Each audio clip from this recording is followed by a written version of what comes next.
मेवाड़ की राणा रतन सिंह ने अपनी पत्नी रानी पद्मिनी का चेहरा दिल्ली के सुल्तान अलाउद्दीन खिलजी को पानी और कांच में दिखाया।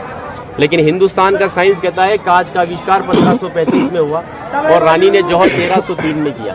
तो 237 साल पहले अपने हिंदुस्तान में कांच और मिरर नहीं थे। और अलाउद्दीन खिलजी के साथ में पर्सनल राइटर आया था जिसका नाम था अमीर खुसरो, जिसने उस समय किताब लिखी थी तारीख अलाई।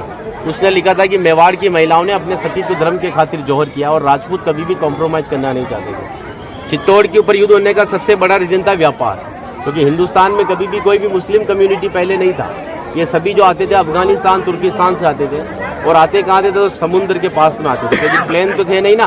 तो इधर नजदीक पड़ता है गुजरात और ये जाते थे दिल्ली, तो इधर पड़ता है दिल्ली, उनको क्रॉस करना पड़ता था ये मेवाड़। अच्छा, इधर गुजरात इधर दिल्ली बीच में राजस्थान, तो इसको क्रॉस करना पड़ता था ये मेवाड़। तो यहाँ के राजपूत उनसे टैक्स वसूलते थे। तो वो समय था 1299 का, जब अलाउद्दीन खिलजी पूरे हिंदुस्तान पर इस्लामी शासन चाहता था। गुजरात से जब दिल्ली की ओर रवाना हुआ तो यहाँ पर राणा रतन सिंह के पिता थे रावल समर सिंह।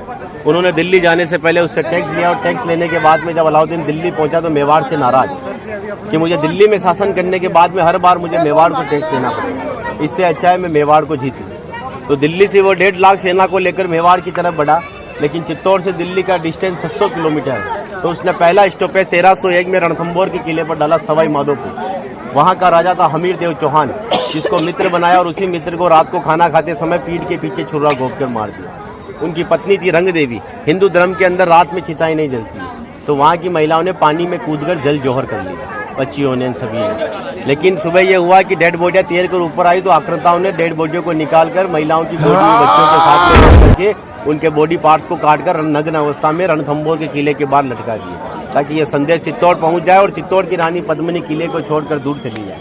1303 में जब अलाउद्दीन चित्तौड़ पहुंचा तो किले के ऊपर आने के लिए उसको 7 गेट क्रॉस करना था, तो इम्पॉसिबल था।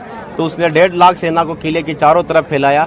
8 महीने के बाद में किले के ऊपर खाने की कमी आई तो रानी पद्मिनी के चाचा भतीजा गोरा और बादल ने राणा रतन सिंह से कहा कि हमारा राशन खत्म हो रहा है और जब ये भूखे और कमजोर सेना से हम युद्ध करवाएंगे तो ये युद्ध नहीं कर पाएंगे। रतन सिंह को बातचीत के लिए 7 गेट के नीचे भेजा तो अलाउद्दीन खिलजी ने उनकी गर्दन पर तलवार रखकर झुकने के लिए कहा, लेकिन मेवाड़ का राजपूत सर कटाने के लिए मंजूर होता है लेकिन सर झुकाने के लिए कभी मंजूर नहीं हुआ।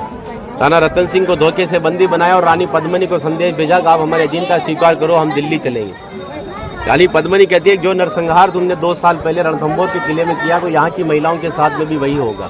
इस वजह से जहाँ मैं जाऊंगी वहाँ ये वीरांगनाएं चलेगी। 2 महीने का समय लिया। अलाउद्दीन खिलजी ने 700 डोलियां किले की ओर भेजी, लेकिन रानी पद्मिनी को पता था कि मेवाड़ में घूंघट सिस्टम है, तो हर एक सोल्जर्स को लेडीज पोशाक पहनाकर तलवार और भालों के साथ में उस पालकी में बिठा दिया और रानी पद्मिनी की